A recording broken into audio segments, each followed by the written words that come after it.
আমার Bangladesh party AB পার্টির সাধারণ সম্পাদক ব্যারিস্টার আসাদুজ্জামান ফুয়াদকে নিয়ে মোটামুটি সোমবার গভীর রাত, মধ্যরাত বা ভোর পর্যন্ত নানান ধরনের গুঞ্জন শোনা যাচ্ছিল যে তাকে অ্যারেস্ট করা হয়েছে। তাকে অ্যারেস্ট করা হয়েছে কিনা এই প্রশ্নের উত্তর জানার চেয়ে আমার খুব জানার যে বিষয়টি ছিল, ইচ্ছে ছিল, সেটি হচ্ছে ব্যারিস্টার আসাদুজ্জামান ফুয়াদ আসলেই সে ধরনের কোনো মন্তব্য করেছেন কিনা, যা নিয়ে এত গুঞ্জন। তিনি ক্যান্টনমেন্ট অ্যাটাক করার কথা বলেছেন, ক্যান্টনমেন্ট গুড়িয়ে দেওয়ার কথা বলেছেন। ব্যারিস্টার আসাদুজ্জামান ফুয়াদের সঙ্গে আমার ব্যক্তিগত সখ্যতা রয়েছে, টক শোতে অনেকবার বসা পড়েছে। এবি পার্টি জামাত থেকে বেরিয়ে আসা একটি দল, জামাত থেকে বেরিয়ে আসা কিছু নেতার নতুন করে তৈরি করা একটি দল, এবং তারা ৭১ ইস্যুতে নিজেদের অবস্থান তুলে ধরতে চাই। এরকম একটা ইস্যুকে কেন্দ্র করে জামাতের সঙ্গে তাদের মতবিরোধ তৈরি হয় শীর্ষ নেতৃত্বের সঙ্গে। তারপরে এবি পার্টির বর্তমান যিনি সভাপতি মুজিবুর রহমান মঞ্জু, মূলত আমি যতটুকু জানি তার নেতৃত্বে কিছু নেতা বেরিয়ে এসে এই দল গঠন করেন। অর্থাৎ বলা যায় জামাতের চেয়ে বেশ খানিকটা লিবারেল, প্রগতিশীল। কিন্তু সরি টু সে, বলতে বাধ্য হচ্ছি, কোনো কোনো ক্ষেত্রে আমরা জামাতের চেয়ে এবি পার্টির ভূমিকাকে, বিভিন্ন ক্ষেত্রে এবি পার্টির ভূমিকাকে আরও বেশি এক্সট্রিম বলে মনে হচ্ছে, আমার কাছে মনে হচ্ছে। যেমন মুজিবুর রহমান মঞ্জু, তার সাথেও আমার ব্যক্তিগত সম্পর্ক রয়েছে, তিনি অনেক বেশি প্রগতিশীল যারা আছেন অন্তত। ব্যারিস্টার আসাদুজ্জামান ফুয়াদ, তার সাথেও ব্যক্তিগত সখ্যতা রয়েছে, তবে তার বিভিন্ন ইস্যুতে বিভিন্ন যে কথাবার্তা, এর মধ্যে মানুষের দৃষ্টি আকৃষ্ট হয়েছে অবশ্যই নেতিবাচক দিক থেকে। তার সর্বশেষ যে বক্তব্যটি ভাইরাল হয়েছে ক্যান্টনমেন্ট গুড়িয়ে ফেলার বিষয়ে, আমি যেটা বলছিলাম যে আমি বারবার ক্রস চেক করার চেষ্টা করেছি ফেক কিনা, এআই টুলস ব্যবহার করে এটি তৈরি করা হয়েছে কিনা, তৈরি করে কেউ ছেড়ে দিয়েছে কিনা। বিষয়টি তেমন নয়, মনে হলো যে আসলেই সত্য। কিন্তু এবি পার্টির পক্ষ থেকে ব্যারিস্টার আসাদুজ্জামান ফুয়াদকে আটক করা হয়েছে কিনা সে বিষয়ে একটি সংবাদ সম্মেলন ছিল রবিবারে। রোববার সংবাদ সম্মেলনে দলের সভাপতি মুজিবুর রহমান মঞ্জু যে কথাটি বলছেন, সেটিতেও নানান ধরনের প্রশ্ন উঠতে পারে। তিনি বলছেন যে আসাদুজ্জামান ফুয়াদকে গ্রেপ্তারের গুজব ছড়িয়ে বিভ্রান্তি সৃষ্টির জন্য একটি মহল বিশেষভাবে চেষ্টা করছে। ব্যারিস্টার ফুয়াদকে গ্রেপ্তারের গুজব ছড়িয়ে আওয়ামীপন্থী বেশ কিছু ব্লগার রোববার সারা রাত উত্তেজনা তৈরি করে। তাদের উদ্দেশ্য ছিল দেশকে অস্থিতিশীল করা, সেনাবাহিনী ও ছাত্র জনতাকে মুখোমুখি করে একটি জটিল পরিস্থিতি তৈরি করা। মুজিবুর রহমান মঞ্জুর এই বক্তব্যটি যদি আমরা বেশ সিরিয়াসলি নিই, যে বিশেষ একটি মহল আওয়ামী লীগ এবং আওয়ামী লীগের বিশেষ একটি মহল সেনাবাহিনীকে জনগণের মুখোমুখি দাঁড় করিয়ে দেওয়ার একটা চেষ্টা করছে, এবং সেই অপচেষ্টা থেকে ব্যারিস্টার আসাদুজ্জামান ফুয়াদকে আটক করা হয়েছে, এটিও গুজব আকারে ছড়িয়েছে। আমার মনে হয় এটিও সত্যের অপলাপ। সেনাবাহিনীকে কারা গণমানুষের বিপরীতে বা মুখোমুখি দাঁড় করাচ্ছে তা তো এই দুদিনের মধ্যে অনেক কাছে স্পষ্ট। গত 2 দিন 3 দিন দেশ একটা শ্বাসরুদ্ধকর অবস্থায় রয়েছে।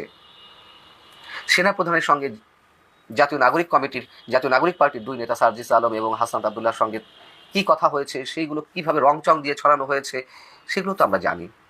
সে বিষয়টি তো নোটিশ করা উচিত ছিল মুজিবুর রহমান মঞ্জুর। মানে যে যার অবস্থান থেকে অন্যকে ঘায়েল করতে আমরা এখন সেই রাজনীতি করে যাচ্ছি এমন একটি ক্রুশিয়াল মোমেন্টও। এবং এটাও সত্য কথা, এটা আমি জানি, এই যে জাতীয় নাগরিক পার্টির যে নেতারা কিংবা সাবেক সমন্বয়করা, তাদের সঙ্গে এবি পার্টির একটি সুসম্পর্ক রয়েছে। সুসম্পর্ক থাকাটা অপরাধের কিছু নয়, সুসম্পর্ক থাকতেই পারে, এটি ভালো দিক আরও, যে সবার সাথে একটি বোঝাপড়ার সম্পর্ক। কিন্তু তাদের এই যে বারবারন্ত, তাদের এই যে হুমকিকারী, মানে হটকারী নানান ধরনের সিদ্ধান্ত, নানান ধরনের বক্তব্য, অনেকে বলেন যে এবি পার্টি কর্তৃক নিয়ন্ত্রিত, জামাতের চেয়ে তাদের উপরে এবি পার্টির প্রভাব বেশি। যদি তাই হয়ে থাকে তাহলে সেনাবাহিনীকে জনগণের মুখোমুখি দাঁড় করাতে এই দায়বদ্ধতা আগে কার উপরে বর্তাবে? এবং ব্যারিস্টার আসাদুজ্জামান ফুয়াদ এর আগেও যে নানান ধরনের মন্তব্য করেছেন, 16 ডিসেম্বর থাকবে না, 16 ডিসেম্বর বিজয় দিবস থাকবে না, কি স্পর্ধামূলক কথাবার্তা। তার সাথে আমাদের যারই যত ভালো সম্পর্কই থাকুক না কেন, মুক্তিযুদ্ধের ইস্যুতে কোনো ধরনের আপোষ কারোর সঙ্গে চলবে না, চলার কথা নয়। কেন এই ইস্যুগুলোকে এখন সামনে নিয়ে আসা হচ্ছে? 16 ডিসেম্বর বিজয় দিবস থাকবে কি থাকবে না, 26 মার্চ স্বাধীনতা দিবস থাকবে কি থাকবে না, 16 ডিসেম্বর কেন মিত্র বাহিনীর কাছে আত্মসমর্পণ করেছিল পাকিস্তানি সেনারা, বড় অদ্ভুত এই বিষয়গুলো। ব্যারিস্টার আসাদুজ্জামান ফুয়াদ এর আগে আরও একটি মন্তব্য করেছেন, যেগুলো যথেষ্ট সমালোচিত হয়েছে। তিনি বলেছেন যে সাকিব আল হাসানকে আমি তাকে চিনি না, চিনার প্রয়োজন নেই, কোনো প্রয়োজন নেই, আপনি চেনেন না, এটা আপনার বিষয়, কোনো বিতর্ক থাকতে পারে না এখানে।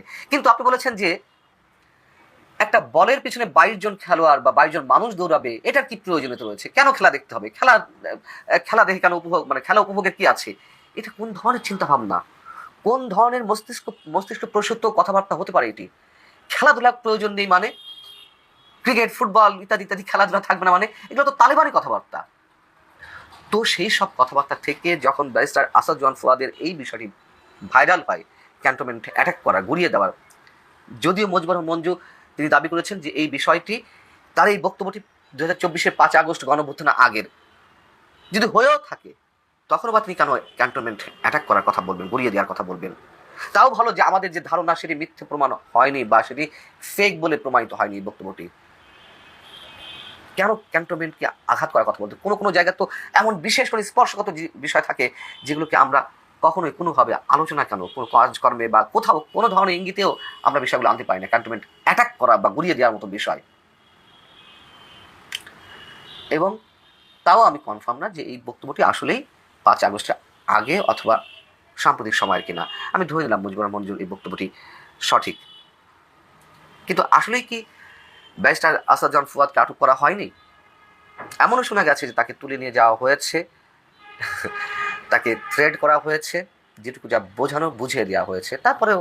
তারপরে হয়তো দিন দরবার বলতে মানে আলোচনা ভিত্তিতে তাকে ছেড়ে দেওয়া হয়েছে, হতে পারে। আবার আটক করা নাও হতে পারে। কিন্তু আমি যেটা শুনেছি পরবর্তীতে যে তাকে অ্যারেস্ট করা হয়েছিল, ঠিকই অ্যারেস্ট মিন তাকে তুলে নিয়ে যাওয়া হয়েছে বিশেষ কোনো বাহিনীর মাধ্যমে, এবং যতটুকু যা বলার বা করার তারপর তাকে ছেড়ে দেওয়া হয়েছে। আমরা এমনটা দেখতে চাই না। এবি পার্টি নিঃসন্দেহে নতুন এসে মানুষের দৃষ্টি আকর্ষণ করেছে তাদের যে কাঠামোগত পরিবর্তন, দলীয়ভাবে তাদের যে নির্বাচন প্রক্রিয়া, তাদের কথাবার্তা। আমরা চাই না এই বিষয়গুলো আর ভবিষ্যতে সামনে আসুক। গুজব যারা ছড়ায়, হ্যাঁ গুজবও ছড়াতে পারে, কেউ ছড়াতে পারে, অস্বাভাবিক কিছু নয়। আওয়ামী লীগ গুজব ছড়াচ্ছে নানান ইস্যুতে, ভারতের নানান মিডিয়া গুজবের ভয়ঙ্কর আর কি রূপ আছে সেগুলো আওয়ামী লীগের পক্ষ হয়ে ছড়াচ্ছে, কিন্তু সেগুলো মানুষ গ্রহণ করছে না তো।